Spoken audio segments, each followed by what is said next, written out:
marché français du biogaz va de record en record. C'est le constat émis par la dernière édition de l'étude Xerfi Precepta sur ce marché.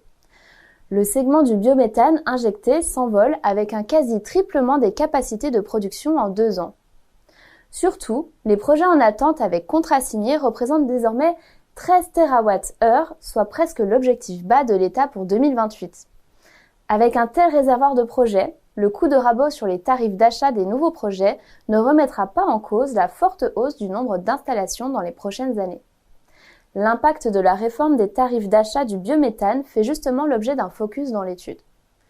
D'autres évolutions réglementaires, comme le droit à l'injection et l'instauration d'une nouvelle taxe sur le biométhane, sont également passées à la loupe.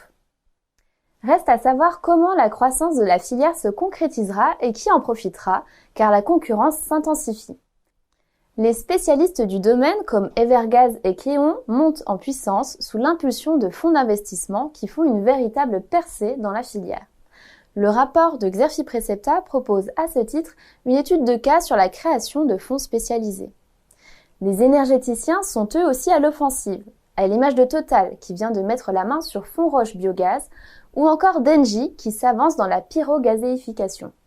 Plus globalement, l'étude décrypte les principaux mouvements concurrentiels et offre une cartographie complète de la concurrence afin de mieux cerner le positionnement des différents acteurs dans cette filière en pleine expansion. Pour profiter pleinement de l'engouement autour du biogaz et lever les verrous persistants au développement de la filière, quelles sont les stratégies privilégiées par les acteurs? Comment la transformation du marché impacte-t-elle le jeu concurrentiel? Et quelles sont les réelles perspectives de croissance à l'horizon 2024? Pour répondre à ces questions, les experts de Xerfi ont décrypté dans cette étude les stratégies des acteurs du biogaz qui se concentrent autour de 4 défis principaux. Accroître la taille du parc via les nouvelles installations, la croissance externe ou encore les levées de fonds. Lever les verrous politiques et sociaux pour gérer la dépendance de la filière au soutien public et travailler sur l'acceptabilité locale des projets.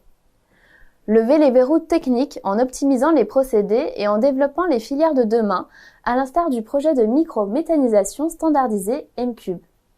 Et enfin, se développer à l'international, comme le fait la start-up Vaga Energy.